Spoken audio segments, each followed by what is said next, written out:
For more than 100 years, two stones have rested outside Frederick's courthouse, now City Hall. Why are they here? How did they get here? What is their purpose? Decoration? Commemoration? Or something much more? Why would they call them North Magnetic and South Magnetic if they didn't have some prior meaning? The two 6-inch stone pillars with a centered metal rod stand 150.76 feet from each other in a true north-south alignment, also known as a meridian. Together, the stones are central both to Frederick County and the city of Frederick. These are the City of Frederick's Meridian stones. What are the Meridian stones, and what is their purpose? It all began with the early survey of the city's original boundaries, streets, and squares. Surveying methods have gone through significant changes over the centuries. In the city of Frederick, two men led the charge in setting the lines for Fredericktown. The first mayor, Lawrence Bringle, was a land surveyor, and Thomas Woodrow, the county surveyor, were both involved in laying out the original layout of the town, which was then described as squares. In the squares, that's how Washington, D.C. is laid out, and was a British method of laying out townships, was in squares. Then the lots were created as smaller pieces within the squares, and so they were involved in laying out the basic structure of the town back in 1820. They had discrepancies in their work, both in the direction of their compasses and in the measurements. And so 1/4 of an inch off of a brass and fir standard, just 1/4 of an inch, led to discrepancies of 5 feet to 20 feet in various places. And these two guys were trying to find out why. True north is the direction of any meridian of longitude, which runs through the north and south poles. Why is this significant? In surveying, establishing true north helped to ensure that all land surveyors' compasses would read the same, and a standard for angular measurements. Their early research helped others to understand why meridian calibration baseline had to be established. The information that surveyors use to recreate the property boundaries and other types of utilities and construction don't always match what was previously recorded. So it's necessary to have a uniform method of measurement to be able to be sure that everybody is doing things the same way.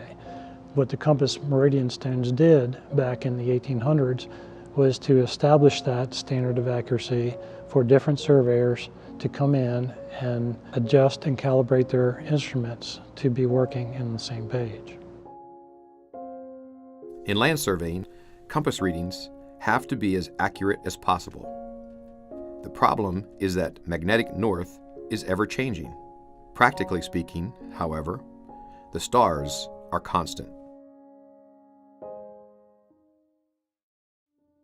Land surveyors are able to use astronomy to find true astronomic north.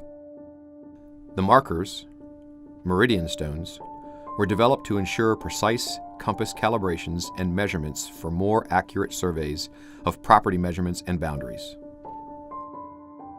But how would people know these stones were accurate? Things had to be correct. And by the time the 1870s rolled around, surveyors were having a real hard time because they were not always applying corrections to their compasses as they should in order to get them to read true, because magnetic north changes.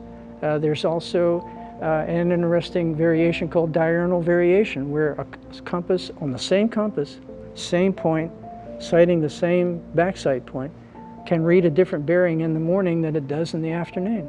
Thanks to a Maryland state law of 1870, people did not have to worry. The Public General Law of the State of Maryland of 1870, Chapter 359, states that every county in Maryland must have a meridian line in front of a courthouse and public area. All land surveyors were required by law to check their compass and their chains each year for accuracy. This allowed every surveyor in Frederick County and the city of Frederick to be on the same page. In 1896, the stones were installed by the United States Geodetic Survey and had rested there for nearly 100 years. In the 1970s, at the corner of North Court and West Church Street, a TV camera truck knocked the south magnetic stone out of position. The stone was shifted almost 10 inches off the true meridian line, thereby rendering it useless for its intended purpose. Although technology was more advanced and land surveyors were using more precise equipment by then, it was still essential to realign the stone so that the pair of stones would be used once again for reliable horizontal and vertical control. The land surveyor today has a job that we all call following in the footsteps.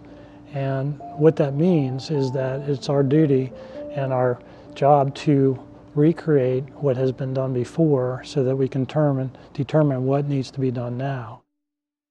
Surveyors of the Appalachian chapter of the Maryland Society of Surveyors, who serve Frederick and Washington counties, teamed up to put the South Magnetic Stone back into place and to label the stones so those passing by would know the importance of these historic markers. The stones themselves are probably about a foot and a half, well, they're actually several feet long. They weigh about 400 or 500 pounds. It took several of us to lift it out of the hole. Night lighting in the area of the stones made the stars hard to see, so the Appalachian chapter surveyors had to think of another plan to use their instruments to measure from Polaris, the North Star. The surveyors set up a night observation station nearby Baker Park. Baker Park was important in the reestablishment of the Meridian stones, in the fact that it was an area that had an open sky with little street lighting from night lights in town. So we had to set up in Baker Park. We used the Mason-Dixon observation hut, an observatory, a celestial observatory structure for using that star shot out there. We sighted Polaris through the hole in the roof and made our computations from that, turned an angle out there, and then transferred that elevation or the orientation up to the North Magnetic and South Magnetic. And then we were able to see how much we had to move that thing to get it back onto the true north line where it originally had been. The surveyors used a compass ref GIS marker at Baker Park and the weather vane on City Hall to help transfer astronomic north for the two stones. Spending many hours measuring and calculating astronomic north, the surveyors finally had enough data to put the south stone back in position. It was a lot of hard work, and we mixed concrete and dug dirt and left things prettier than when we found them when we were done. And by that time we had used our chapter money to get a bronze plaque.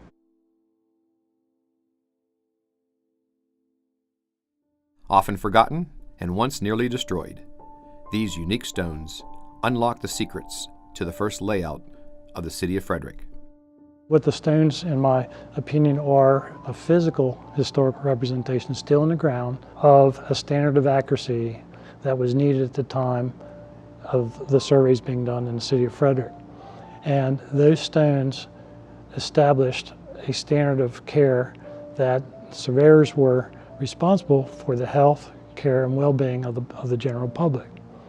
Every professional land surveyor today still has that same duty and responsibility for the standard of care for the health, welfare, and well-being of the general public. I think that the stones remind us that we need to live our lives according to a standard. They are the first geographic information system monuments in Frederick County. They continue to sit outside of our City Hall and serve the public, reminding us of our need to measure our lives according to a standard.